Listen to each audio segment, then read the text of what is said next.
प्रिय विद्यार्थियों, राजकीय महाविद्यालय बस्सी के इस YouTube चैनल में पुनः आपका स्वागत है। आज हम जो पूर्व में चैप्टर हमने पढ़ा था, मुद्रा क्या है, मुद्रा के कार्य क्या हैं, से के क्रम में ही आगे चल कर के मुद्रा का कार्य क्षेत्र क्या है, इस पे विभिन्न प्रकार की विचारधाराएं किस प्रकार की है और फिर मुद्रा की मांग, डिमांड्स फॉर मनी के संबंध में विभिन्न प्रकार के जो मत है उनका विश्लेषण हम इस YouTube में आज के इस क्लास में हम करेंगे।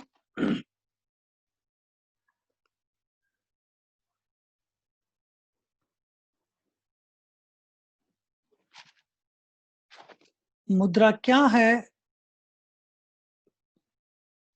उसमें हमने बहुत डिटेल में देखा है कि मुद्रा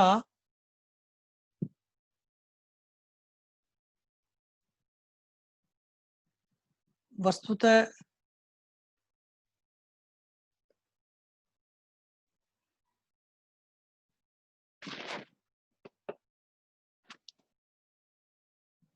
वह वस्तु है जिसे सामान्यतः लोग विनिमय के माध्यम, मूल्य के मापक और विलंबित भुगतानों के लिए व्यापक रूप से स्वीकार करते हैं। यहाँ पर मुद्रा के दो प्रमुख कार्यों पर विशेष रूप से चर्चा की गई है। मुद्रा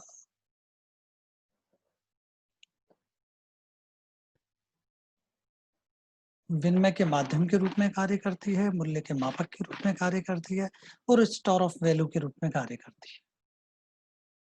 इसको पिछले वीडियो में हमने बहुत डिटेल में अध्ययन किया है।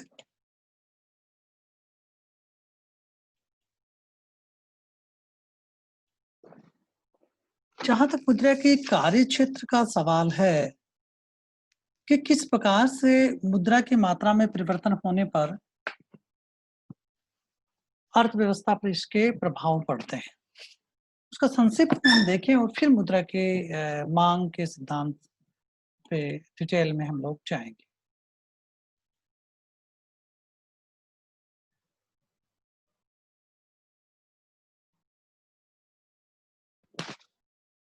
क्लासिकल विचारधारा है जो मुद्रा की तटस्थता पर विश्वास करते हैं, यानी वो ये मानते हैं कि मुद्रा तटस्थ है।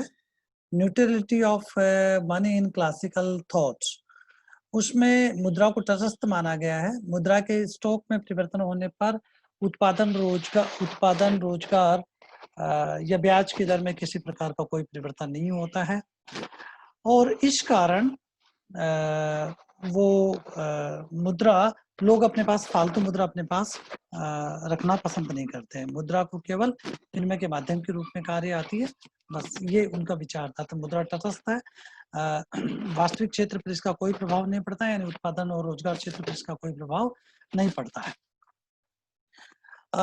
लेकिन 1930 के दशक में जॉन मेनार्ड कीन्स ने ये पाया कि जब व्यापक स्तर पर मंदी का दौर था और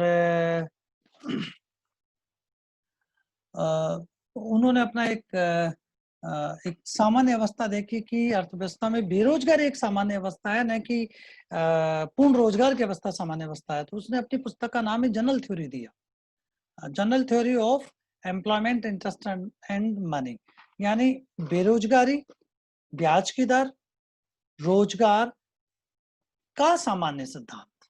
तो बहुत रोचक ढंग से उसने अपने जो बुक है उसका नाम जनरल थ्योरी रखा और उन्होंने ये कहा कि मुद्रा की मात्रा में परिवर्तन होने पर ब्याज की दर के माध्यम से मुद्रा वास्तविक क्षेत्र पर उत्पादन रोजगार पर व्यापक रूप से प्रभाव डालती है। तो किन्स एक प्रकार से नए दृष्टिकोण लेके आते हैं। इसके बाद में एक तीसरी विचारधारा है, नोबेल प्राइज विजेता मिल्टन फ्रीडमैन जैसे मुद्रावादी अर्थशास्त्री है। उन्होंने ये कहा कि मुद्रा की पूर्ति में परिवर्तन का आनुपातिक प्रभाव तो उस प्रकार से नहीं होता है जैसा कि क्लासिकल इकोनॉमिस्ट मानते हैं, लेकिन उन्होंने अपने विश्लेषण में मुद्रा की मांग का अल्पकालीन और दीर्घकालीन विश्लेषण किया और उन्होंने कहा कि अल्पकाल में उत्पादन और रोजगार पे प्रभाव हो सकता है, लेकिन दीर्घकाल में वैसे ही रिजल्ट प्राप्त होते हैं मुद्रा के, जैसे कि क्लासिकल मॉडल में माना गया। तो इस प्रकार से ये 3 प्रकार की प्रमुख विचारधारा है, लेकिन इसके बीच में मुद्रा की मांग के विश्लेषण को हम निम्न प्रकार की मतों में देख सकते हैं। क्लासिकल और नव क्लासिकल मत है। क्लासिकल विचारधारा के अनुसार क्लासिकल और नव क्लासिकल विचारधारा है कीन्स का मुद्रा प्रमाण सिद्धांत। तीसरा है मुद्रा की मांग का पोर्टफोलियो सिद्धांत। 14 है बोमेल टोबिन के अनुसार लेन देन के लिए मुद्रा, और टोबिन का सट्टा उद्देश्य के लिए मुद्रा मांग पोर्टफोलियो अधिकतमकरण का सिद्धांत, और फिर अंत में फ्रीडमैन का मुद्रा की मांग का सिद्धांत। अब क्लासिकल और जो मुद्रा मांग का सिद्धांत है वो ये देखें। क्लासिकल मत में मुद्रा केवल विनिमय के माध्यम के रूप में कार्य करती है। ये लोग इसको अपने पास इसलिए रखते हैं क्योंकि सौदों को संपन्न करना है। सौदा मांग के लिए मुद्रा की मांग की जाती है। सौदा मांग से ज्यादा मुद्रा लोग अपने पास नहीं रखते हैं क्योंकि ब्याज के रूप में जो अवसर लागत है वो बढ़ जाती है, अतः अपने पास लोग अतिरिक्त मुद्रा नहीं रखते हैं। यहाँ पर क्लासिकल मॉडल में मुद्रा के मूल्य संग्रह के कार्यों को नहीं पहचाना।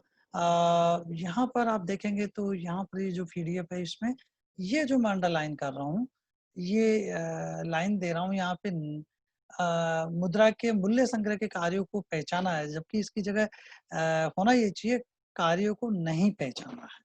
तो उन्होंने स्टोर ऑफ वैल्यू वाक को नहीं पहचाना, ये लिखने से टेक्निकल रूप से रह गया।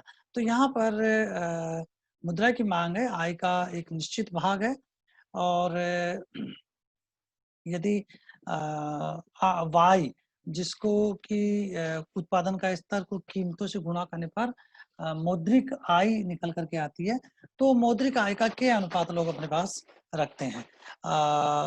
के और वी एम वी बराबर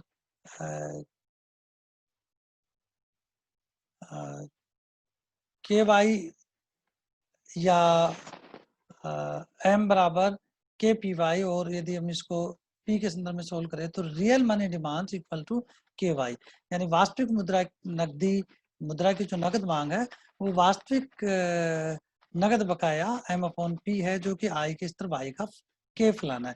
यानी मोटे मोटे रूप से हम ये कह सकते हैं कि क्लासिकल नव क्लासिकल मॉडल में मुद्रा की मांग, क्लासिकल और नव क्लासिकल में मुद्रा की मांग राष्ट्रीय आय का के अनुपात होती है। क्लासिकल विचारधारा का विश्लेषण अधिक महत्वपूर्ण है। इन्होंने मुद्रा की मांग विश्लेषण में मुद्रा के संग्रह स्टोर ऑफ वैल्यू कार्यों को महत्व दिया, परंतु मुद्रा के सट्टा मांग पर उन्होंने विचार नहीं किया। आगे चलकर इस जे एम किन्स ने इस रूप को परिष्कृत कर अधिक तार्किक बनाया। अब हम देखना चाहते हैं कि जे एम किन्स का मुद्रा मांग का सिद्धांत क्या है। देखिए पूर्व का जो वीडियो जस्ट पहले मैंने जो वीडियो दिया है उसमें भी इस पे बहुत डिटेल में बताया है, इसलिए बहुत ज्यादा डिटेल में हम नहीं जाएंगे, लेकिन फिर भी जो संदर्भित विषय वस्तु है उसके अनुसार हम यहाँ पे चर्चा करेंगे। किन्स के अनुसार ब्याज दर का निर्धारण मुद्रा की मांग व पूर्ति से निर्धारित होता है। यानी जो ब्याज की दर है उसका determination demand for and supply of money के द्वारा निर्धारित होता है। मुद्रा की पूर्ति बाहरी रूप से निर्धारित है, मौद्रिक अधिकारी इसको तय करता है। मुद्रा की मांग के प्रमुख कारण या उद्देश्य निम्नानुसार, यानी उसके मोटिव्स, क्यों लोग अपने पास नकदी रखते हैं, ये विश्लेषण जे एम किन्स ने किया। उसके अनुसार लेन देन 3 उद्देश्यों के लिए लोग अपने पास नकदी रखते हैं। लेन देन उद्देश्य के लिए मुद्रा की मांग, सततता उद्देश्य के लिए मुद्रा की मांग, और सट्टा उद्देश्य के लिए मुद्रा की मांग।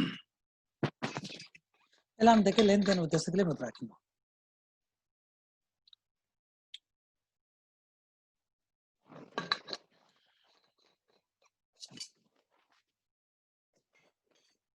आय व व्यय के बीच में समांतराल है, और इस कारण ही परिवार और व्यवसायिक क्षेत्र अपने पास नकदी रखते हैं ताकि सौदों को संपन्न कर सके। यहाँ पर मुद्रा की मांग लोग इसलिए करते हैं क्योंकि मुद्रा विनिमय के माध्यम के रूप में काम करती है और आय और व्यय के बीच में समय का अंतराल होता है। इस समय के अंतराल को पाटने के लिए ही लोग अपने पास नकदी की मांग करते हैं। मुद्रा की सौदा मांग ट्रांजेक्टिव मोटिव्स है, वो आय स्तर का धनात्मक फलन है, परंतु ब्याज की दर से स्वतंत्र होती है। तो हम इसको यूँ कह सकते हैं money T, money demands for transaction motive is the function of income। और कैसा फंक्शन है? पॉजिटिव फंक्शन है। दूसरा देखिए, सतर्कता का प्रायोजन स्पेक्युलेटिव मोटिव्स, अप्रत्याशित या भावी परिस्थितियों का सामना करने के लिए तथा उत्पन्न अवसर का लाभ उठाने के लिए लोग अपने पास कुछ अतिरिक्त मुद्रा रखना पसंद करते हैं। इसे सतर्कता प्रयोजन के लिए मुद्रा मांग कहते हैं। अब यहाँ पे क्या चीज छुपी हुई है? ये अनएक्सपेक्टेड है। अचानक घर में कोई बीमार हो जाए, अचानक कोई ऐसा सेल आ जाए कि कहीं आप उससे वंचित ना हो जाए। आप बाजार में जाते हैं तो अतिरिक्त मुद्रा साथ लेकर के जाते हैं, तो इसको स्पेक्युलेटिव मोटिव से मतलब सतर्कता बरत रहे हैं कि जरूरत पड़ेगी तो क्या करेंगे। तो जैसे कहते हैं ना कि भाई जेब यानी अंटी में पैसा ही काम आता है। तो ये पैसा जब कभी संकट आए तो काम आता है, या कोई ऐसे अवसर आ रहे हैं उसका लाभ से कहीं वंचित ना हो जाए, इसलिए लोग अपने पास नकदी रखते हैं। सतर्कता उद्देश्य के लिए मुद्रा की मांग भी सौदा उद्देश्य के लिए मुद्रा की मांग के समान ही आय स्तर का धनात्मक फलन होती है। सौदा व सतर्कता प्रयोजन मुद्रा मांग आय स्तर का धनात्मक फलन है, अतः दोनों को एक साथ रखें। MTP money demand for transaction and speculative motives is the function of income. और कैसा फंक्शन है? पॉजिटिव, यानी आय का स्तर बढ़ता है तो सौदा और सतर्कता उद्देश्य के लिए मुद्रा की मांग भी बढ़ती है। सट्टा मांग प्रयोजन, लोग ब्याज की दर में परिवर्तनों का लाभ उठाने के लिए अपने पास नकदी रखना पसंद करते हैं। यदि दो परिस्थितियां हो सकती है। ब्याज की दर में परिवर्तन होने से हो सकता है कि उसको हानि हो रही है, तो हानि से कैसे बचा जाए, प्रत्याशित हानि से कैसे बचा जाए।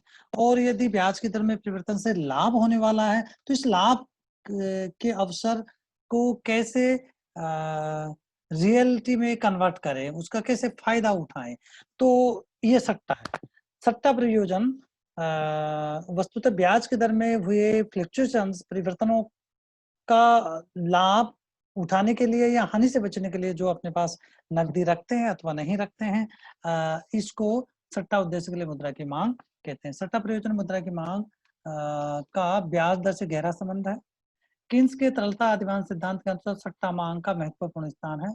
एक विनियोगकर्ता ब्याज की दर में परिवर्तन की प्रत्याशा एक्सपेक्टेशंस कर निवेश का निर्णय करता है, यानी ब्याज की दरों में आने वाले समय पे क्या परिवर्तन हो रहा है ये एक्सपेक्टेशंस करता है। यहाँ देखिए कि इन सब विश्लेषण में प्रत्याशाओं को शामिल करके और एक महत्वपूर्ण वेरिएबल को शामिल करते हैं और एक महत्वपूर्ण एक इंस्ट्रूमेंट यहाँ पर इंट्रोड्यूस करते हैं। निवेश करता सरकारी प्रतिभूतियों या गवर्नमेंट सिक्योरिटी बॉन्ड्स में निवेश करता है, या तो वो गवर्नमेंट सिक्योरिटी बॉन्ड्स में निवेश करता है या अपने पास नकदी रखता है। अब देखिए, बॉन्ड की कीमत व ब्याज की दर में विपरीत संबंध होता है। कैसे होता है आगे हम थोड़ा सा बताएंगे। यदि निवेशकर्ता ये सोचता है कि भविष्य में ब्याज की दर बढ़ेगी, यानी निवेशकर्ता ये प्रत्याशा करता है कि भविष्य में ब्याज की दर बढ़ेगी। ब्याज की दर बढ़ने का अर्थ है बॉन्ड की कीमत गिरना। वह समस्त मुद्रा ब्याज की दर बढ़ेगी और बॉन्ड की कीमत गिरेगी आने वाले समय पे। तो इसका मतलब वर्तमान में ब्याज की दर कम है। वह समस्त मुद्रा अपने पास नकदी के रूप में रख लेता है तथा भविष्य में बॉन्ड की कीमत गिरने पर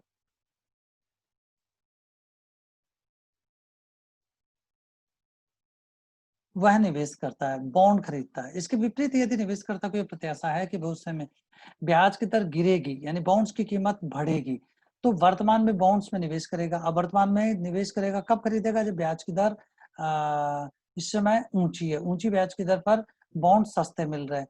तो ऊंची ब्याज की दर पर बॉन्ड सस्ते मिल रहे हैं, इसका अभिप्राय ये हुआ कि अभी सस्ता मिल रहा है, आने वाले समय पे प्रत्याशा की जा रही है कि ब्याज की दर गिरेगी, और ब्याज की दर गिरेगी तो सस्ता बॉन्ड खरीद करके भविष्य में महंगा बॉन्ड बेचेंगे, तो इस प्रकार से ये कैपिटल गेन होगा। इस प्रकार ब्याज की प्रत्याशा का अनुमान लगा करके लोग या तो लाभ उठाने या भविष्य की होने वाली हानि से बचने का निर्णय लेते हैं। ये सट्टा है। सट्टा कहते हैं इसको कि कैसे लाभ कमाने का दांव-पेच लगाया जाए और कैसे हानि से बचा जाए। तो मनी डिमांड जो पूर्व के 2 फंक्शन है, ट्रांज़ैक्शन और स्पेक्युलेटिव मोटिव, जो आय के स्तर से प्रभावित होता है, से अलग ब्याज की दर से प्रभावित होता है। तो money demand for speculative motives is unlike to money demand for transaction and speculative motive.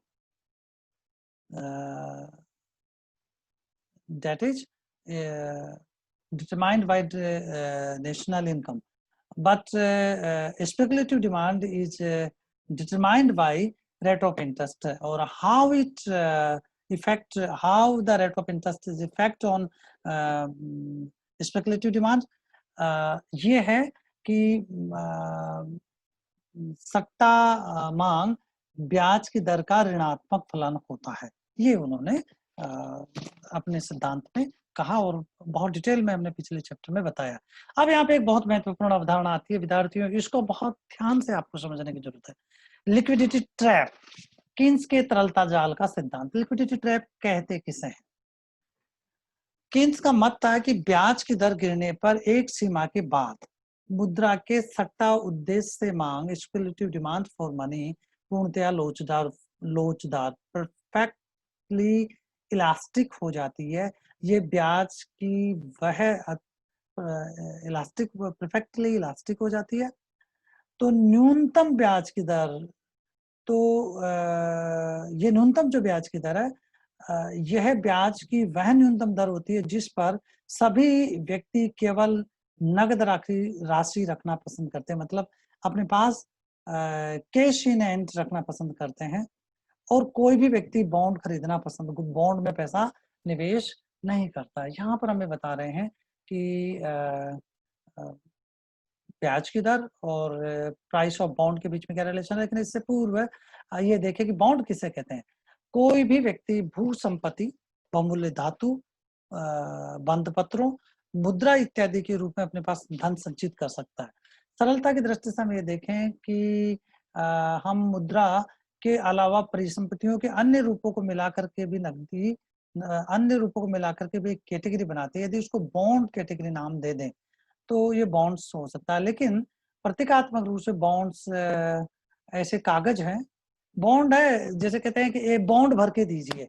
सरकार को जब पैसों की जरूरत होती है, सरकार या सरकारी कंपनियों को जब जनता से पैसा उगाना होता है, तो जनता से उधार लेने के लिए एक प्रमाण पत्र जारी करती है मौद्रिक अधिकारी के माध्यम से, जैसे भारत में आरबीआई के माध्यम से, कि ये बॉन्ड है, आप इसको बेचिए और इस पर एक निश्चित समावधि, प्राय 1 वर्ष, 6 महीने, 15 दिन, 180 दिन, इसके अंतर्गत 1 साल, इस अवधि के दौरान इतना रिटर्न आपको देने का हम वादा करते हैं। तो ये एक प्रकार का सरकार बॉन्ड भर के देती है कि आप हमें 100 रुपए दीजिए, और हम बॉन्ड भर के देते हैं कि 100 रुपए का जो बॉन्ड आप, जिसके ऊपर 100 रुपए अंकित है, ये 100 रुपए का बॉन्ड आप खरीदते हैं तो 1 साल के बाद में आपको 6% वार्षिक आय का हम वादा करते हैं। तो सरकार अथवा जनता से उधार इन कागज प्रमाण पत्रों को जारी करके इकट्ठा करती है, बाजार में उन्हें खरीदा बेचा जा सकता है। तो जो बॉन्ड यानी बंध पत्र है, खरीदने का इच्छुक व्यक्ति बॉन्ड आय प्रवाह व बचत खाते में जमा राशि के ब्याज आय प्रतिफल की तुलना करता है। मतलब या तो वो बॉन्ड में पैसा लगाएगा या उस पैसे को बैंक में जमा कराएगा। तो बॉन्ड में यदि पैसा लगाता है न लगा करके और वो बचत खाते में जमा कराता है, तो ब्याज आय की प्राप्ति होती है। ब्याज आय की प्राप्ति ये दोनों के बीच में तुलना करता है कि बॉन्ड से कितनी इनकम फ्लो हो रही है और ब्याज से कितनी आय प्राप्त हो रही है। तो ये एक इनका तुलना का आधार होता है। मान लीजिए 100 रुपए के बॉन्ड पर 6% का सरकार वार्षिक आय का वादा करता है। यदि बॉन्ड 120 रुपए बाजार भाव पर मिलने लगे, 100 रुपए का बॉन्ड है, बिक कितने में रहा? 120 रुपए में। 100 रुपए तो उसका फेस वैल्यू है और उसकी मार्केट वैल्यू क्या है? 120 रुपए। 120 रुपए में मिलने लगे तो ब्याज की दर 6/120 यदि हम करेंगे तो 5% आएगी। तो इसका मतलब ये हुआ कि जब बॉन्ड की प्राइस बढ़ती है तो ब्याज की दर गिरती है। तो ये दोनों के बीच में इनवर्स रिलेशन है।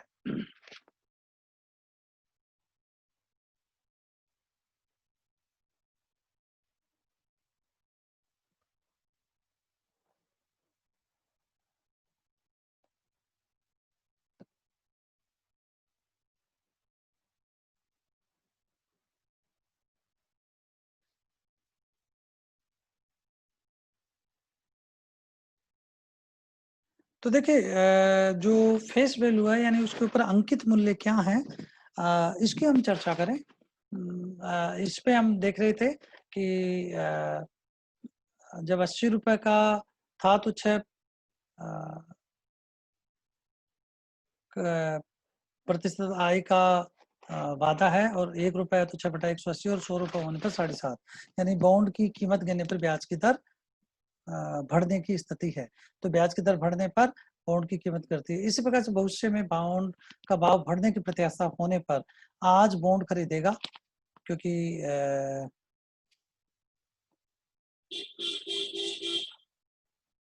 भविष्य में बॉन्ड की प्राइस बढ़ने की प्रत्याशा यदि निवेशक करता है तो इसका मतलब ब्याज की दर गिरने वाली है।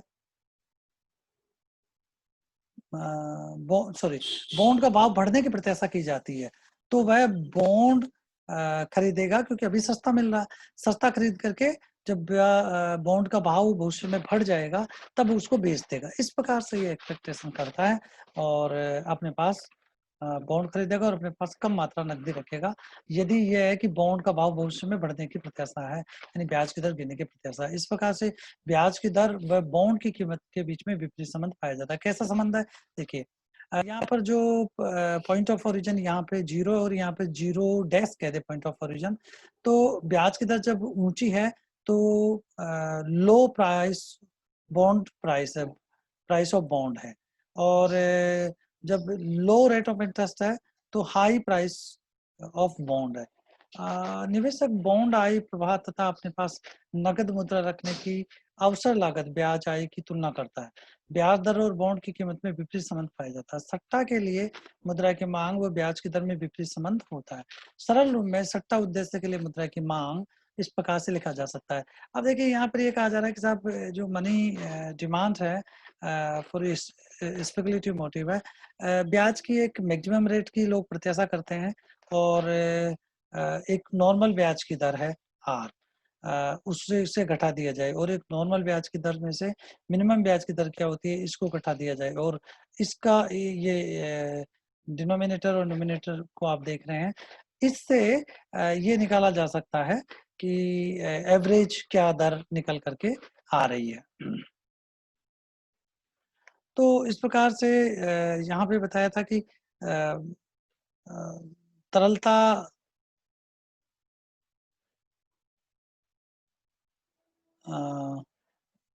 दो चीजें यहाँ पे स्थापित की जा रही है कि ब्याज की दर और बॉन्ड की कीमत में विपरीत संबंध होता है। दूसरा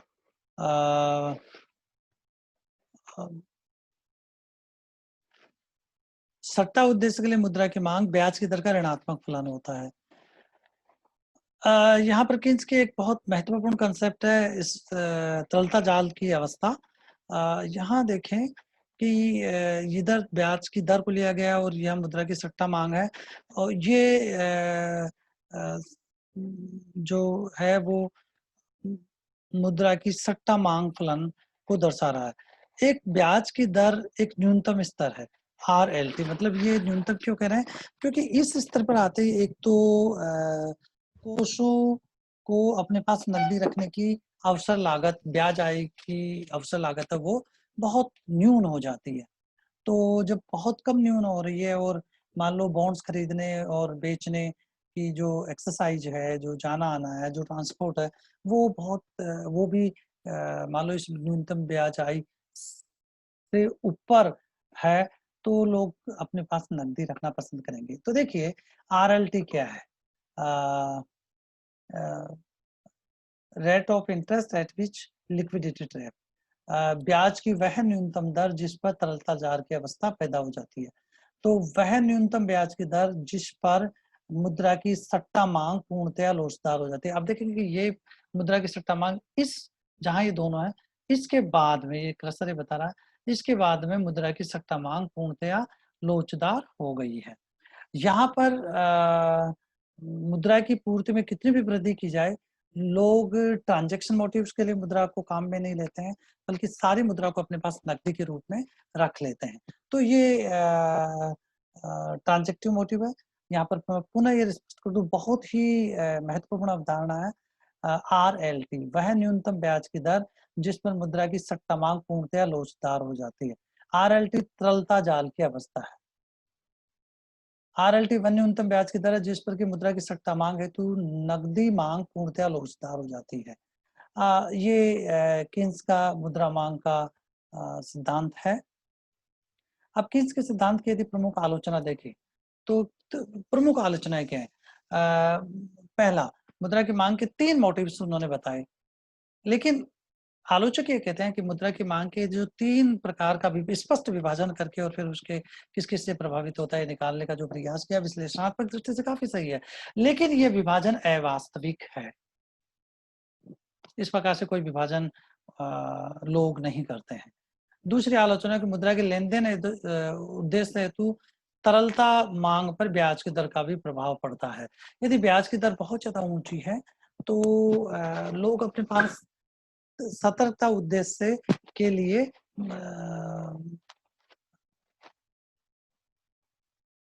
नकदी कम रखेंगे।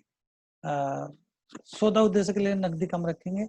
आज के जिस प्रकार की जो बैंकिंग के नए इंस्ट्रूमेंट आए हैं, ये बात काफ़ी सही होती है कि लोग अपने पास नकदी नहीं रख रहे हैं, बल्कि बैंकों में जमा करा रहे हैं, जिससे चाहे जो भी हो, न्यूनतम एक ब्याज की दर मिल रही है और दूसरा सिक्योरिटी का के तनाव से मुक्त है व्यक्ति।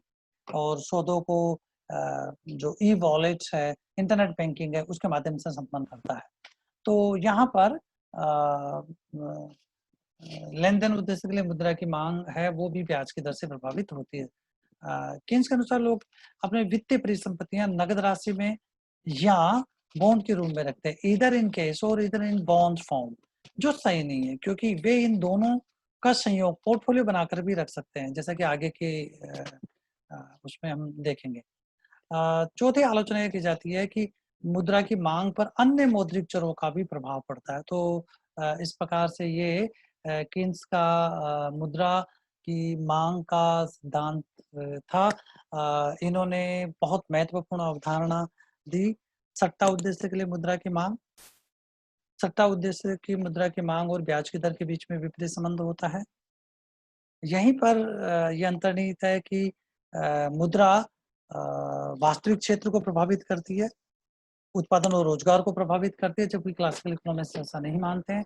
और जो तीसरी बहुत महत्वपूर्ण अवधारणा है आरएलटी, नकदी जाल की अवस्था, जिस न्यूनतम ब्याज की दर पर कितनी भी अर्थव्यवस्था में मुद्रा की पूर्ति की जाए, उत्पादन और रोजगार पे कोई प्रभाव नहीं पड़ेगा, क्योंकि समस्त मुद्रा को लोग अपने पास नकदी के रूप में रख लेते हैं। यानी मुद्रा की सट्टा उद्देश्य के लिए की मुद्रा की मांग पूर्णतया लोचदार हो जाती है। इस अवस्था में मौद्रिक नीति पूर्णतया असफल हो जाती है, और मौद्रिक नीति के असफल होने पर सरकार जो कि लाभ के उद्देश्य के लिए कार्य नहीं करती है, वो अर्थव्यवस्था को जान फूँकने के लिए हस्तक्षेप करे राजकोषीय नीति के माध्यम से। तो यहाँ पर आरएलटी के माध्यम से ये बहुत महत्वपूर्ण नीतिगत संदेश कीन्स ने दिया है। इस प्रकार से जो मुद्रा मांग का ये सिद्धांत है, उसको हमने संक्षिप्त में देखा है। अगले चैप्टर में मुद्रा की मांग का पोर्टफोलियो सिद्धांत और मुख्य रूप से मिल्टन फ्रीडमैन का मुद्रा मांग का सिद्धांत जो बहुत महत्वपूर्ण है, वो संक्षिप्त में आपके सामने अगले वीडियो में रखूंगा। तब तक आप लोग स्वस्थ रहें, अपना ख्याल रखें, अपना इम्यून सिस्टम बढ़ाएँ, पेरेंट्स का के साथ काउंसलिंग करें, अपने बड़े-बूढ़ों के साथ काउंसलिंग करें, उनको मनोवैज्ञानिक यदि कोई दबाव बन रहा है, तो उस मनोवैज्ञानिक दबाव से निकालें और अपना समय परिवार के साथ बिताएँ, स्वस्थ रहें और पढ़ाई करें। धन्यवाद।